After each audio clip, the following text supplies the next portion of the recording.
No, žinai, užpuolė mane šitą negalavimas. Pas mane nosis nedirba. Tai, žinai, suleido man vaistų ketvirtadienį. Ir, blėt, jau penktadienį žiūriu, blėt, kas su ta nosim darosi. Naktį negaliu miegot, blėt, nosis užsikimšo. Galvoju, kas čia darosi, žinai. Nosis užsikimšo, aš visiškai naktį kvėpuot negaliu. Atsibundu, blėt, pilna nosis snarglių, žinai.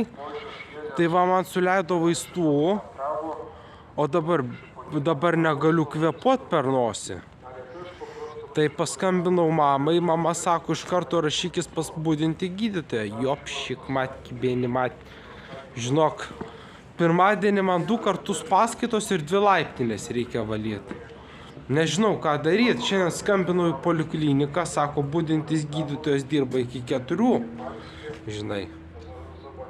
Budintis gydytojas dirba iki 4. Tai man, karočią, reikės dar 2 dienas kentėti. Kol užrašys pas gydytoją, kol užrašys pas gydytoją, žinai, šiandien sekmadienis, rytoj pilna reikalų, rytoj turiu labai daug reikalų, žinai, aš negaliu dainuot chore, galiu dainuot chore, bet labai sunku, žinai, aš pro nosį negaliu kvėpuot. Tai va, ir va, šitas reiškinys, poveikis, čia greičiausiai yra vaistų šalutinis poveikis.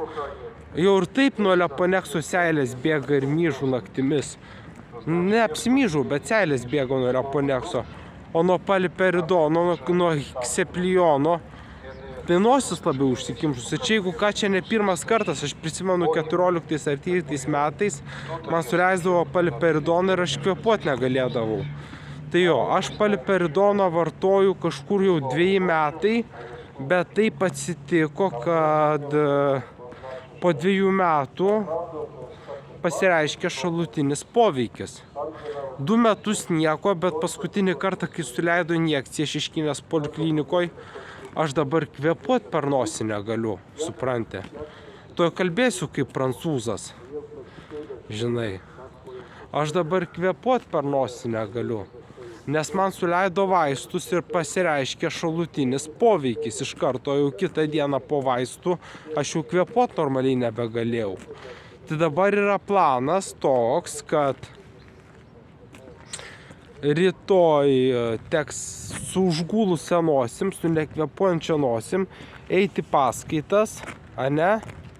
Teks eiti paskaitas su užgulusia nosim, paskui plaut laiptinę, paskui vėl atgal į paskaitas. Ir įdomus toks dalykas, kad paskaitos yra ant kalno. Tai įsivaizduok, blėt, kvėpuot per nosį negali ir dar turi lipti ten kažkur kokius 30-40 metrų į kalną, ne kokius 200 metrų į kalną dar turi lipti. Tai aš nežinau, ką daryti. Ar man rytoj iš viso važiuot plaut laiptinės ir į paskaitas, ar man tiesiog rytoj ryte paskambinti gydytojai, praleistas paskaitas ir tiesiog eiti dėl nosies. Nes tikrai, va, ketvirtadienį suleido injekciją, aš dabar kvėpuot negaliu per nosį. Nei dainuot, nei vaikščiot, ten kažką sunkiau, nei kelnuot, kažko sunkiau. Aš negaliu kvėpuot per nosį, man sunku, aš dūstu, žinai. Aš dūstu, aš per nosį kvėpuot negaliu. Ir va, 2 metus vartojau tas injekcijas, kol po 2 metų pagaliau pasireiškia šalutinis poveikis, kuris mane jau kamuoja, kuris mane jau laikosi maždaug, ketvirtadienį, šiandien sekmadienis. 3-4 dienas aš jau esu su užgulusia nosim. Ir būtent po tos injekcijos ir pasireiškia. Anksčiau pasireikšdavo iš karto, aš prisimenu. 13 metais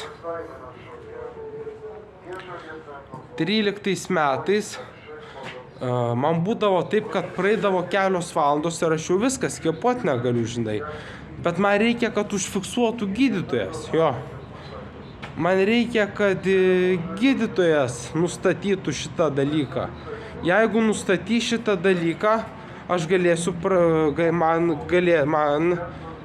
galėsiu reikalauti, kad pakeistų vaistus.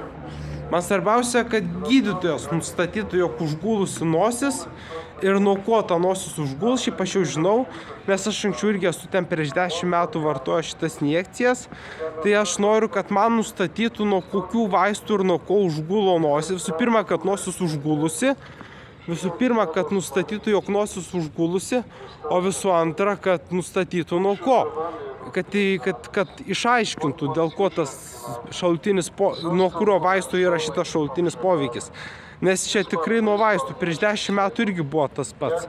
Tik tiek, kad aš tą vaistą vartodavau su pertraukom, nereguliariai.